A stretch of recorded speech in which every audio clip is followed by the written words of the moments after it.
बिस्मिल्लाहिर्रहमानिर्रहीम।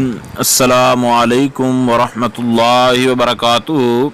बात करेंगे आज ईद उल फितर के दिन वजीफ़ा पढ़ने के हवाला से। आज का ये जो वजीफ़ा है इंतहाई आसान और एक कुरानी सूरा है। सूरह इखलास शरीफ जो है उसको आपने फ़कत एक मरतबा आपने उसको पढ़ना है और ईद के दिन किसी भी वक्त आप इसको पढ़ सकते हैं। सिर्फ 1 मिनट आपका लगेगा, ज़्यादा से ज़्यादा।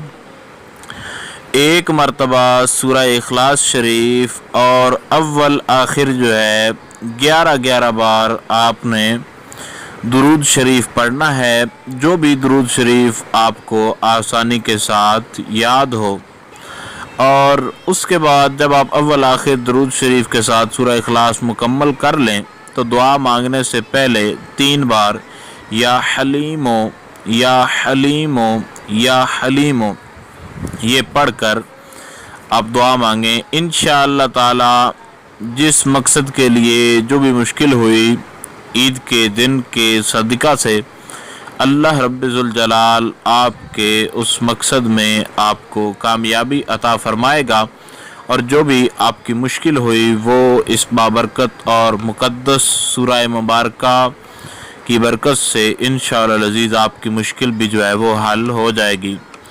ये ईद के दिन जो है बहुत ज़्यादा लाजवाब और असर रखने वाला है।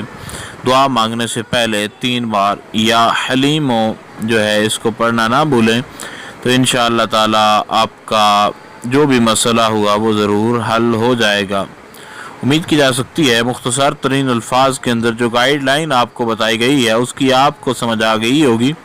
फिर भी अगर आपको कोई इस हवाले से पूछना हो तो आप लोग कमेंट्स कर सकते हैं। इंशाअल्लाह अज़ीज़ मुकम्मल तौर पर ये कोशिश की जाएगी कि आपको आगाह कर दिया जाए। अस्सलामु अलैकुम वरहमतुल्लाहि वबरकातुहू।